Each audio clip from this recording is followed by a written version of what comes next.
야담상회를 찾아주신 마님들과 선비님들 감사드리옵니다. 여러분들의 간에 두루 안복이 깃들기를 기원합니다. 그럼 오늘의 이야기 시작합니다. 조선시대 어느 한적한 마을에 대대로 부자로 살아온 양반 가문이 있었습니다. 넓은 기와 집과 논밭은 물론 셀 수 없이 많은 머슴과 노비들을 거느린 이 집안의 주인인 김석과는 그 부귀의 명성이 자자했지요. 하지만 이런 석관에게도 단 한 가지의 걱정거리가 있었으니 바로 손이 귀한 집안이라는 것이었습니다. 좀처럼 자식이 생기지 않아 늘 마음 한구석이 허전했지요. 대를 이어나가기 위해 부단히 애를 쓰던 세월이 흘러 석관이 40세에 가까워졌을 무렵 마침내 귀한 아들 하나를 얻게 되었습니다. 늦게 얻은 아들이라 석관과 그의 아내는 그야말로 눈에 넣어도 아프지 않을 만큼 애지중지하며 키웠습니다. 좋은 옷과 맛있는 음식은 물론 다른 집 자제들이 쉽게 누릴 수 없는 귀한 서책과 스승까지 붙여주며 혹여 아들이 불편할까 부족할까 노심초사 보살폈지요. 온 집안의 사랑과 기대를 한 몸에 받으며 자란 아들 석재는 세상 부러울 것 없이 자랐답니다. 하지만 너무 과했던 부모의 애정 때문이었을까요? 석재는 석관의 기대와는 달리 점점 삐뚤어져만 갔습니다.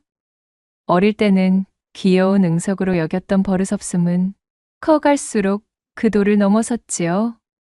게다가 입신양명에는 아예 관심조차 없는지 배웠을 길에 대한 생각은 전혀 없어 보였어요. 방에 앉아 글 공부를 하기보다는 매일같이 밖으로 나돌며 마을의 건달패들과 어울려 다니는 것이 일상이었습니다. 석관은 석재가 과거에 급제하여 가문을 빛내주기를 바랐지만 아들의 행동을 볼 때마다 깊은 한숨만 나왔답니다. 어느 날 석관은 더 이상 참을 수 없어 아들을 자신의 사랑방으로 불렀습니다. 위험 있는 표정으로 앉아있는 아버지 앞에 선 석재는 여전히 건성건성한 태도였어요. 석관은 애써 화를 억누르며 아들에게 물었습니다. 야, 이놈아, 너는 대체 언제까지 그렇게 한량처럼 지낼 셈이냐? 하라는 공부는 안 하고 매일같이 밖에서 친구들과 놀러만 다니니 넌 대체 벼슬에 대한 생각은 전혀 없는 것이냐는 말이다. 이런 허송세월로 대체 네가 얻는 것이 무엇이더냐? 석관의 진심 어린 꾸짖음에도 석재는 아무렇지 않은 얼굴로 대답했습니다. 아버지, 참으로 답답하십니다. 어차피 우리 집에 재물이 넉넉하여 먹고 살기에는 부족함이 없는데 대체 뭐하러 힘들게 공부하여 과거를 보겠습니까? 벼슬살이가 뭐 그리 대단하다고 그 고생을 하란 말입니까? 전 그냥 이렇게 편안하게 살다가는 쪽을 택하렵니다. 석재의 입에서 나온 예상치 못한 대답에 석관은 그 자리에 얼어붙는 듯 했지요. 아들이 공부에 뜻이 없다는 것은 짐작하고 있었지만 이렇게 대놓고 편안하게 놀고 먹겠다는 이야기를 들으니 몹시 서운하고 가슴이 답답했어요. 참으로 내가 니놈이 귀한 아들이랍시고 애지중지하는 바람에 잘못 가르쳐도 한참을 잘못 가르친 모양이로구나. 이리도 철없는 한량으로 자라다니 조상님들을 뵐 낯이 없도다. 석관은 깊은 실망감에 빠졌습니다. 하지만 서운함과 동시에 석관은 냉정하게 현실을 직시했답니다. 솔직히 자신의 생각에도 아들은 머리가 그리 똑똑하지 못했고 설령 억지로 공부를 시킨다 해도 그것을 따를 성정도 없었고 깜냥도 부족했으니 배웠을 길에 오를 가능성은 희박해 보였어요. 석관은 아들에 대한 기대를 일찌감치 접고 새로운 대안을 구상하기 시작했습니다. 자신에게는 귀하지만 세상 물정을 모르는 이 한량 아들이 과연 앞으로 어떻게 살아가야 할 것인지, 또한 자신의 부재로 가문의 모든 것을 석재가 물려받고 나면 이 넓은 집안 살림은 어떻게 이끌어갈 것인지, 이런저런 생각에 한시도 허투루 낭비할 수가 없었지요. 조상대대로 내려온 가문의 명예와 재산을 저토록 한량 흉내나 내고 있는 한심한 아들에게 고스란히 맡길 수는 없는 노릇이었습니다. 차라리 고양이에게 생선을 맡기는 것이 낫지. 저대로라면 다음 대에 물려줄 재산은커녕 알거지가 되기에 딱 알맞았지요. 그렇다면 방법은 단 하나였어요. 아들의 모자람을 채워줄, 집안 살림을 꼼꼼히 꾸려나가고 어려운 시기에도 흔들리지 않을 현명하고 야무진 며느리를 드리는 것이었습니다. 며느리감만 잘 고른다면 아들이 벼슬길에 오르지 못하더라도 가문의 명맥과 부를 유지할 수 있을 것이라 생각했답니다. 저 망할 놈의 자식이 지 아비의 말은 듣지 않아도 자신이 진정으로 존경하고 아껴줄 여인을 만나 제 배필로 드린다면 필시 며느리의 말은 들을 것이니라. 나 역시 애처가로 우리 고을에서 둘째가라면 서러운 자였으니 아들 역시도 반드시 그될 것이 자명하지. 그리하여 석관의 머릿속에는 새로운 계획이 세워지기 시작했어요. 그렇게 달포를 고민해 고민을 거듭하던 석관은 행랑아범을 불러 저작거리에 방을 붙이게 했습니다. 부잣집의 석관 이름으로 내세운 방에 사람들은 호기심을 가지고 모여들었고 이내 모두가 모여 살펴본 방의 내용은 이러했답니다. 가문의 며느리감을 구하고 있다오. 우리 가문의 안주인이 되고자 원하는 여인이라면 모두들 출신불문 성심껏 지원을 부탁하는 바이오. 다만 우리 집안의 며느리가 되기 위한 약소한 시험과 제가 하나 있소이다. 그것은 바로 뒷산 중턱에 내가 마련해둔 초가집으로 들어가 내가 내어주는 쌀 2마를 먹으면서 한 달을 지내기만 하면 되는 것이라오. 물론 야지에서 험한 생활을 해본 적이 없는 여인들의 처지를 10분 고려하여 전반적인 생활과 살림을 보필해줄 여종 1명을 붙여줄 것이오. 그 여종과 함께 지내며 쌀 2말과 함께 기간을 채우기만 하면 된다는 말이 되겠소이다. 하여 이 시험을 통과해내어 한 달을 지낸 여인이라면 나는 묻지도 따지지도 않고 우리 집안의 며느리로 삼을 것이오. 이 방이 저작거리에 붙자 마을 전체가 들썩였어요. 그도 그럴 것이 석관내 가문은 이 일대에서 모르는 사람이 없을 정도로 거대한 부잣집이었으니 그 집안의 며느리가 된다는 것은 곧 하루아침에 팔자를 고치는 일생일대의 기회였지요. 특히나 방에 쓰여진 출신불문이라는 대목은 가난에 시달리던 평민들에게는 정말이지 꿈만 같은 이야기였습니다. 소문은 꼬리에 꼬리를 물고 순식간에 마을 곳곳으로 퍼져나갔답니다. 얼마 지나지 않아 며느리 후보들이 석관네 집으로 몰려들기 시작했어요. 곱게 차려입은 처녀들부터 재물에 눈이 돌아간 야망을 빛내는 여염집 처자들, 살림에 능하다는 아낙네들까지 저마다 석관의 며느리가 되어보겠다는 포부를 안고 찾아왔습니다. 어떤 처녀들은 부모님의 등살에 못 이겨 마지못해 찾아왔지만 대부분은 부잣집 며느리가 되어 편안하게 살고 싶은 욕심에 눈을 반짝이며 찾아왔지요. 그리하여 석관의 집 앞 대문은 이 집안에 어울리는 며느리는 다름 아닌 자신이라며 자신을 제발 며느리로 삼아달라 아우성인 처녀들로 그야말로 인산인해 문전성시가 따로 없는 모습이 되었습니다. 석관은 자신의 집을 찾아온 여인들에게 공평히 쌀 2말과 초가집에서 함께 지낼 여종 1명씩을 내어주며 산으로 올려보냈답니다. 그녀들이 얼핏 이 조건을 듣기에는 참으로 간단했어요. 주어진 쌀 2말로 여종과 함께 한 달을 버티기만 하면 되는 것이었으니 재색견비가 필요한 일도 아니었지요. 석관은 여인들이 출발하기 전 간단히 주의를 주었습니다. 자, 명심하시오. 한 달을 버티기 전 쌀이 다 떨어지면 시험에서 탈락하는 것이 외다. 그 외에는 어찌하든 나는 관여하지 않을 작정이요. 또한 언제든지 시험을 포기하고 산에서 내려와도 되니 각자의 재량껏 하셔도 된다는 말씀이요. 그럼 부디 건투를 빌겠소이다. 그렇게 성대하게 시험이 치러졌고 하루, 이틀, 시간은 꼬박꼬박 흐르기 시작했습니다. 그리고 며칠이 지나지 않아 아니나 다를까 산에서 하나둘씩 여인들이 내려오기 시작했어요.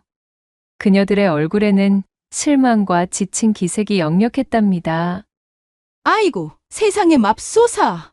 내어주신 요 쌀 두 말로는 고작 열흘도 못 버티겠어요. 나 하나로도 부족한데 이건 뭐 여종까지 먹이면서 둘이 버티려니 참으로 순식간에 동이 나더군요. 산에서는 먹을 것을 구하기도 어렵고 쌀을 아껴 먹으려니 도무지 배가 고파 견딜 수가 없었습니다.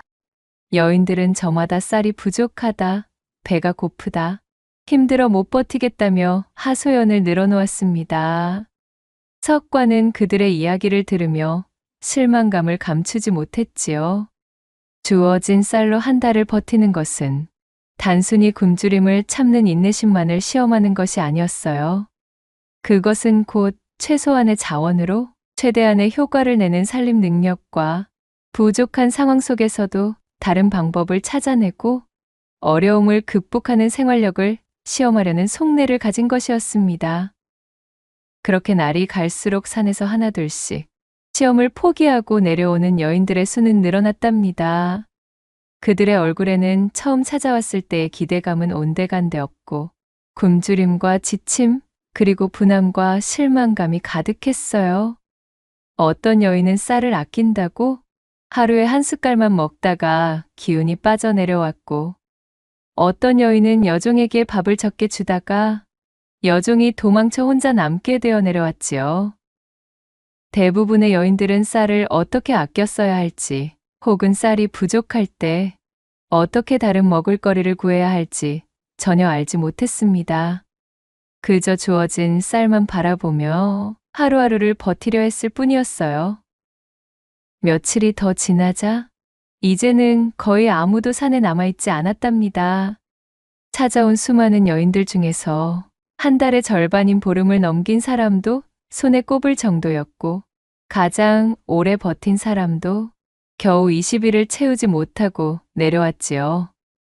석관은 사랑방에 앉아 담배를 뻑뻑 피워 물며 깊은 시름에 잠겼습니다. 참으로 이럴 수가 있나? 이렇게 우리 고을에 인재가 없다는 말인가? 세상을 살면서 무수히 많은 어려운 상황에 직면하게 될 것인데 끼리 대처할 줄을 모르는 여인들 뿐이라니, 이런 이들에게 어찌 이 집안 살림을 맡길 수 있단 말인가? 석관은 한숨을 쉬며 턱수염을 쓸어내렸어요. 그러는 한편으로는 혹시 시험이 너무 어려웠던 것인지 쌀 한 말을 더 얹어줄 걸 그랬으려나 하는 생각이 스치기도 했으나 이내 고개를 저었습니다. 석관은 눈을 감고 깊은 생각에 잠겼답니다. 이대로라면 도무지 마음에 드는 며느리를 찾을 수 없을 것 같았지요. 가문의 미래가 걸린 문제였기에 그의 걱정은 이만저만이 아니었어요. 어쩌면 하늘이 노한 것일 수도 있겠도다.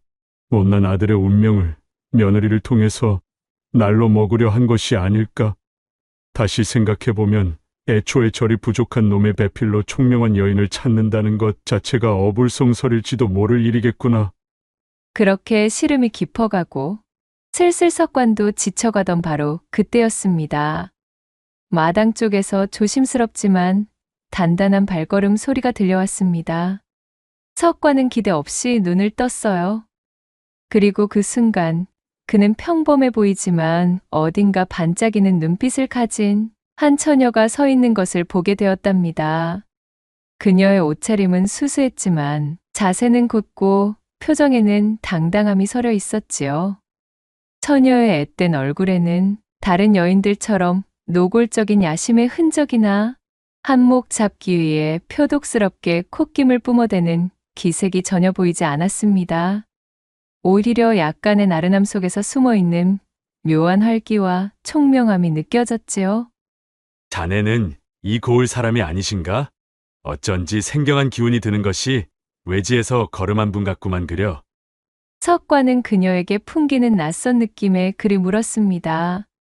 제 고을의 모든 여인을 아는 것은 아니었지만 분명 그녀는 이전에 단 한 번도 마주쳐본 적이 없는 낯선 얼굴임은 틀림없었지요. 그동안 찾아왔던 여인들 대부분은 마을 근처의 처녀들이거나 이웃 마을에서 소문을 듣고 찾아온 이들이었는데 이 처녀는 마치 먼 길을 떠나온 사람 같았어요. 그러자 처녀는 공손하게 고개를 숙이며 대답했습니다. 네. 풍문이 어찌나 거세고도 가벼운지 바람을 타고 날아들어 먼 곳에서 지내고 있던 저희 귓전에 앉지 않았겠습니까? 하여 이 댁의 며느리 시험에 저도 한번 응해보고자 이리 찾아오게 되었습니다. 그러하구만. 그래, 자네의 이름은 어찌 된고? 소녀 현옥이라 하옵니다. 현옥이라. 그래, 잘 알겠네. 서옥과는 어쩐지 범상치 않은 이 처녀 현옥에게 마지막 희망을 걸어보기로 했답니다. 그는 현옥에게 시험의 내용을 다시 설명해주고 쌀 2말과 1명의 여종을 내어주며 산 중턱에 초가집으로 올려보냈습니다. 그럼 어디 한번 잘 헤쳐나가 보시게나. 알겠습니다, 어르신. 그럼 다녀오도록 하지요. 현옥은 꾸벅 인사를 한 후 여종과 함께 뒷산의 초가집을 향해 출발했습니다. 함께 가게 된 여종은 이미 수많은 여인들을 따라 산에 올라갔다가 쌀이 모자라 고생만 죽어라 하고 내려왔던 터라 이번에도 똑같은 일이 반복될 것이라 생각하며 시큰둥한 표정이었어요. 그녀는 속으로 생각했습니다. 어이구 빌어먹을. 이놈의 짓거리 아주 신물이 난다. 신물이 나. 부잣집 양반님네 여가 생활에 아주 나만 죽어나게 생겼구만. 이번 여인네는 또 얼마나 버티다 내려올까. 이거 꼼짝없이 또 따라가서 굶주림만 견뎌야 하니 참으로 내 신세도 오라지지 오라져. 머슴살이도 대감집에서 하라고 하던데 이거 아무리 보아도 나는 집을 잘못 고른 모양이여. 그러는 사이 현옥과 여종은 산길을 따라 어느새 초가집으로 당도했습니다. 도착했을 때는 이미 해가 서산으로 기울어 어둠이 내리기 시작했어요. 여종은 매번 해왔던 일이니 익숙하게 부엌으로 가 밥을 지을 준비를 했어요. 그리고는 여태껏 그래왔듯이 현옥에게 조심스럽게 물었습니다. 자, 오늘부터 시험이 시작되었습니다요. 그래, 저녁에 쌀을 얼마나 사용하여 밥을 지어 올리면 되겠습니까요? 여종은 이번에 시험을 보는 이 여인도 초장부터 쌀을 아끼기 위해 1숟갈이나 2숟갈 정도만 하라고 말할 것이라 예상했지요. 하지만 현옥의 대답은 예상 밖이었습니다. 어디 보자. 저와 함께 지내실 그쪽의 식성은 어찌 되시나요? 우리 2사람이 먹으려면 그래도 한 대는 해야 하지 않으려나요? 예? 한 대 말씀입니까요? 방금 한 대라고 하신 것이 맞습니까? 여종은 자신의 귀를 의심했어요. 여종인 자신을 초면에 하대하지 않고 존대를 하는 것이 그 첫째 이유요. 한 대라는 양을 외친 것이 그 2번째 이유였습니다. 쌀 2마리면 20대인데 첫날 저녁부터 한 대를 먹는다굽쇼? 여종은 눈이 동그래져서 다시 물었습니다. 저기 아가씨, 다시 한번 말씀드리지만 저희 2사람이 쌀 2말로 한 달을 버텨야 하는 시험이 옵니다. 그렇기에 다른 아가씨들은 모두 첫날부터 쌀을 아낄 요량으로 겨우 몇 숟갈만 드셨지요. 헌데 한 대라니요. 뭔가 착각을 하신 것이 아니신가요? 하지만 현옥은 태연하게 말했습니다. 그야 물론 잘 알고 있습니다. 하지만 생각해보아요. 둘이 먹을 양으로는 한 대는 해야 배가 부르지 않겠어요? 이런 외딴 산에 덜렁 하나 있는 초가에서 우리 2사람이 한 달을 지내려면 배라도 든든히 채워두어야 기운이 나지요. 세상 느긋한 현옥의 태도에 여종은 심히 불안했지만 이어지는 그녀의 단호함에 더 이상 반문하지 못하고 시키는 대로 쌀 한 대를 씻어 밥을 지었습니다. 어찌되었든 오랜만에 배불리 먹은 저녁밥은 꿀맛이었지요. 여종은 만족한 듯 배를 두드리며 따뜻한 구들목에 누워 깊은 잠에 빠졌답니다. 현옥 역시 편안하게 잠이 들었어요. 다음 날 아침, 여종은 여전히 불안한 마음으로 잠에서 깼습니다. 어제 저녁 쌀 한 대를 먹었으니 이제 남은 쌀은 19대뿐이었지요. 배불리 밥을 먹은 것까지는 좋았지만 이대로라면 앞으로 29회를 버티는 것은 단연코 무리였습니다. 이에 여종이 걱정스러운 얼굴로 현옥에게 물었습니다. 저 오늘 아침밥을 지을 쌀의 양은 얼마나 하면 좋겠습니까요? 하지만 이번에도 현옥의 대답은 변함이 없었어요. 당연한 것을 묻고 그러시오. 어제와 마찬가지로 한 대는 해야지요. 사람은 아침밥을 든든하게 먹어야 하루가 편안하게 흐르는 법 아니겠습니까? 그녀의 말을 들은 여종은 기함했습니다. 예? 또 한 대나 하시겠다고요? 저기 아가씨, 대책 없이 이런 속도로 쌀을 소모하시다가는 이번 도전은 몽땅 물거품이 되고 말아버립지요. 헌데도 참말 괜찮으시겠습니까요? 숱하게 도전해왔던 다른 처녀들과는 달리 자신에게 살갑게 그러면서도 얘를 지켜 하대하지 않는 현옥이 어쩐지 마음에 들었던 여종은 슬슬 현옥이 걱정되기 시작했지요. 다른 처녀들이 굶주림에 시달리며 자신에게 성질을 내던 생각을 하니 혹여나 현옥에게도 그런 일이 벌어질까 염려되어 벌써부터 기운이 빠졌지요. 그때 현옥이 살짝 웃으며 말했습니다. 그것은 제게 다 생각이 있습니다. 어르신께서 제게 말씀하시기를 쌀 2마를 사용해서 여종과 함께 한 달을 버티는 여인을 며느리로 삼겠다고 하셨지 반드시 내어준 쌀 2말만 먹고 한 달을 버티라고는 하지 않으셨지요. 여종은 현옥의 말뜻을 깨닫지 못하고 멀뚱히 바라보았어요. 현옥은 여종의 어깨를 가볍게 두드리며 덧붙였습니다. 물론 저도 저희에게 주어진 양은 쌀 2말로 이렇게 푸지게 차린 밥만 먹다가는 한 달을 절대로 버틸 수 없다는 것을 잘 알고 있지요. 그러니 우리는 이 산에서만 지낼 것이 아니라 마을로 내려가 먹을 것을 벌어오면 됩니다. 여종은 현옥의 말에 눈이 휘둥그레졌지요. 일을 해서 먹을 것을 번다니 그간 산속 초가집에 갇혀 굶주림을 견디는 시험인 줄로만 알았고 또한 모든 참가자 처녀들도 그리 해왔던 것인데 이러한 접근을 한 사람은 현옥이 처음이었습니다. 여종은 처음으로 이 현옥이 다른 여인들과는 근본적으로 다르다는 것을 느꼈어요. 그녀는 절망 속에서 체념하는 대신 적극적으로 상황을 타개할 방법을 찾아내는 성정을 지니고 있었습니다. 그리하여 현옥은 여종과 든든하게 아침밥을 먹은 뒤 그녀를 데리고 산에서 내려왔답니다. 마을에 도착하자 그녀는 집집마다 돌아다니며 물었어요. 안녕하신가요? 간에 두루 평안하시지요? 호우겨, 남는 일이 없으십니까? 저희가 품삯으로 곡식이나 먹을 것을 받는 대신 이런저런 일을 해드리겠습니다. 현옥은 현명하게도 품삯으로 돈을 요구하지 않았습니다. 초면의 사람이 품을 팔러 집을 방문하여 그 품삯으로 돈을 달라 하면 그것은 거부감이 들기 십상이었지요. 또한 돈은 당장 눈앞의 배고픔을 해결할 수가 없어 식료품을 구하기 위해 장터에 나서는 수고를 들여야 했으니까요.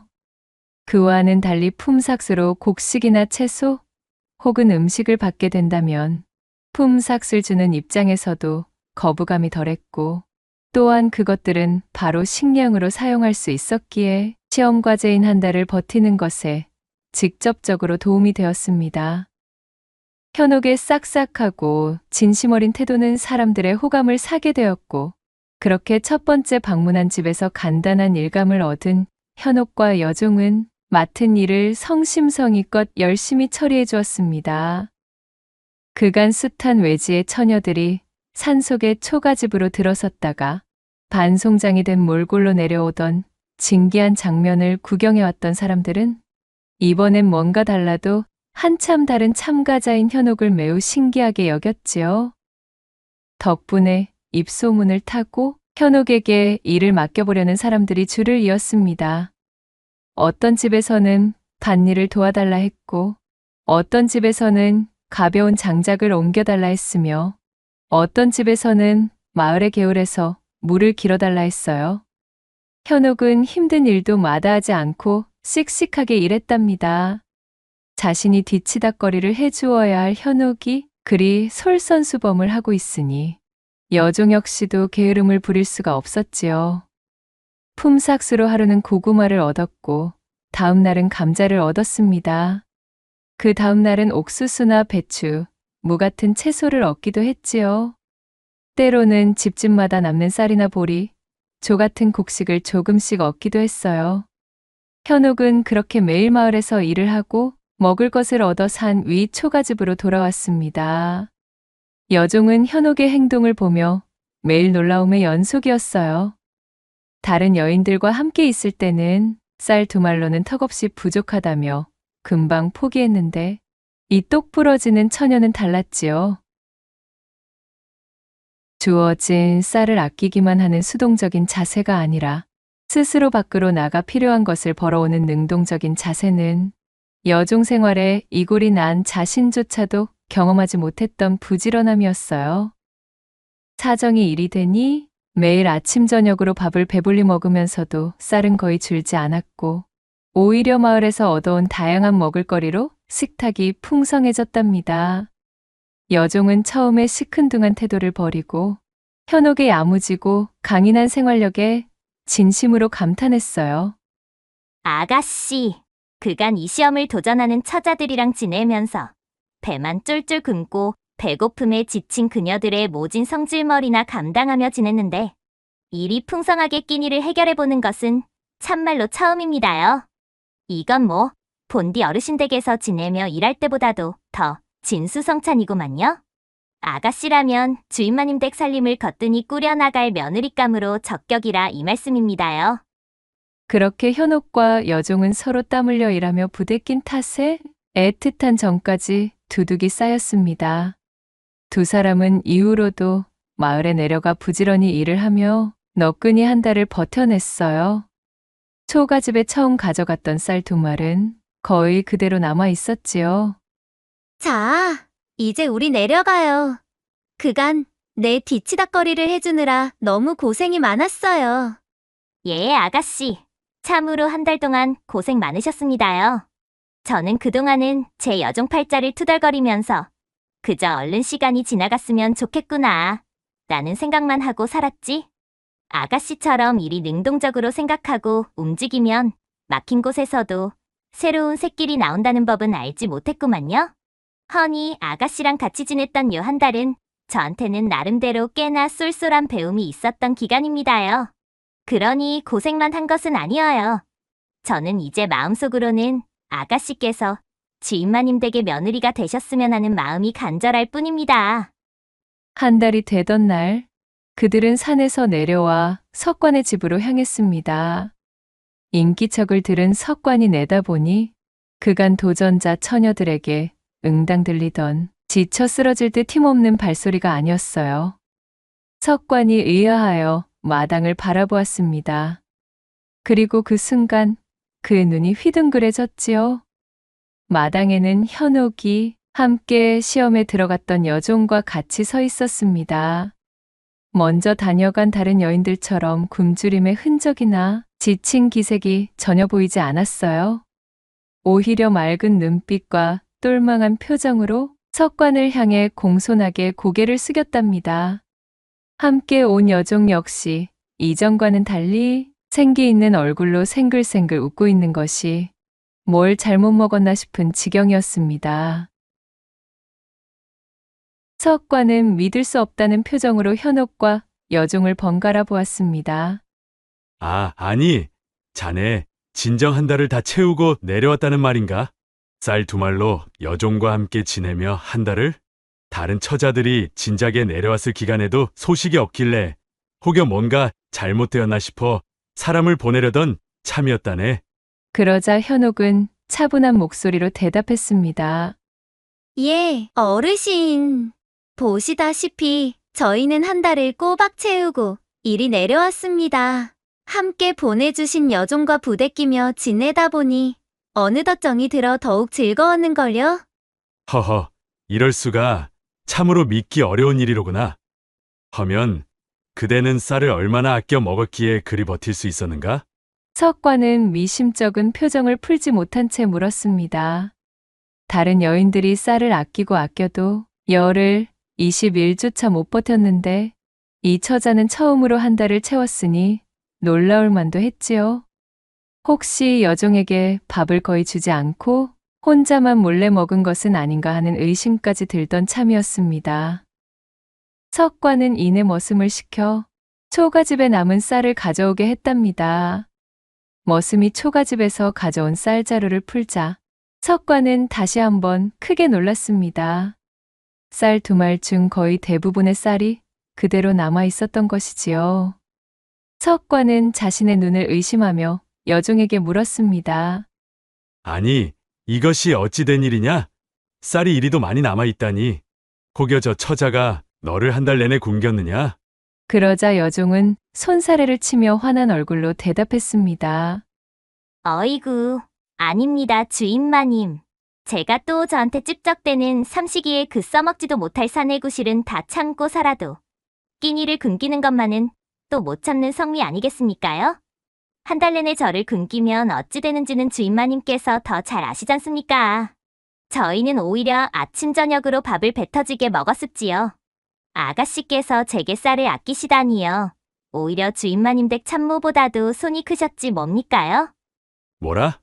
배불리 먹고도 쌀이 일이 남았다고? 도대체 그게 어찌 된 영문이란 말인가? 석과는 혼란스러웠어요. 분명 쌀 2말로는 둘이서 한 달을 배불리 먹는 것이 불가능한 양이었으니까요. 그때 현옥이 나서서 석관에게 차근차근 설명했습니다. 소녀에게 주어진 시험은 쌀 2말로 여종과 함께 한 달을 버티는 것이었습니다. 쌀 2말은 저희 둘이서 한 달을 먹기에는 턱없이 부족한 양이지요. 만약 주어진 쌀만 먹으며 버티려 했다면 저희 역시 다른 여인들처럼 며칠 지나지 않아 굶주림에 지쳐 포기하고 내려왔을 것입니다.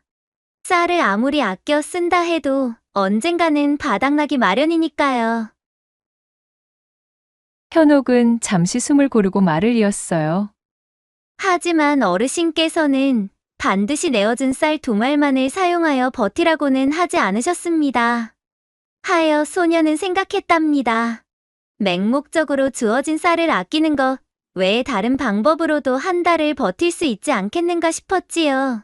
쌀이 부족하다면 부족한 만큼 다른 먹거리를 채우면 그뿐이라는 생각을 하게 되었습니다. 하여 여종과 함께 산에서 마을로 내려갔습니다. 그리고 마을 집집마다 돌아다니며 남는 일이 없냐고 물었고 대신 일한 만큼 곡식이나 먹을 것을 받는 것으로 약조하고 부지런히 일했습니다. 현옥은 마을에서 일하며 얻어온 고구마, 감자, 옥수수, 각종 채소와 나물, 그리고 마을 사람들이 조금씩 나누어 준 쌀이나 보리 등을 이야기했어요. 여종 역시 옆에서 신이 난 채로 거들며 한 달 동안 굶주림 없이 오히려 평소보다 더 다양하고 풍성한 음식을 먹었다고 증언했습니다. 그리하여 저희는 석관 어른께서 주신 쌀 2말은 거의 사용하지 않았음에도 마을에서 일하여 얻은 것으로 한 달을 배불리 먹으며 버틸 수 있었습니다. 오히려 지금 초가에는 먹지 못하고 남긴 음식이 아직도 부엌을 메우고 있지요. 현옥은 말을 마치고 다시 한번 공손하게 고개를 숙였습니다. 허허, 어허, 참으로 기특하기 그지없도다. 석과는 현옥의 이야기를 듣고 깊은 감동을 받았습니다.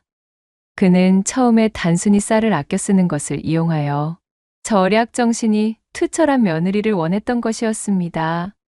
하지만 현옥은 그가 생각했던 것 이상이었지요. 그녀는 어려운 상황 속에서도 절망하거나 체념하는 대신 스스로 방법을 찾아내고 적극적으로 행동하여 문제를 해결해냈습니다. 주어진 자원에만 의존하는 수동적인 사람이 아니라 또한 없는 것을 만들어내고 새로운 가치마저 창출하였구나. 이는 참으로 보기 드문 능동적이고 강인한 생활력을 가진 여인이 아닐 수가 없다.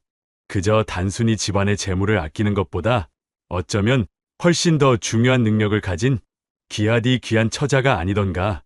무릇 아무리 재산이 많다 하여도 들어오는 것 없이 나가기만 한다면 언젠가는 바닥나기 마련이지.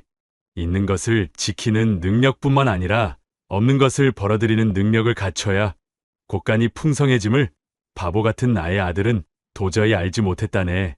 헌데 자네야말로 내가 원하는 아니, 어쩌면 그 이상의 능력을 가진 인재로구나. 석관은 비로소 환한 미소를 지었습니다. 아들이 벼슬길에 오르지 못하고 물정에 어둡다 할지라도 이 현옥이라면 능히 집안 살림을 도맡아 가세를 일으키고 자자손손 부귀영화를 누리게 할 수 있을 것이라 확신했어요. 그녀의 지혜와 생활력이라면 한량 같은 아들마저도 개과천선할 것이 분명했습니다.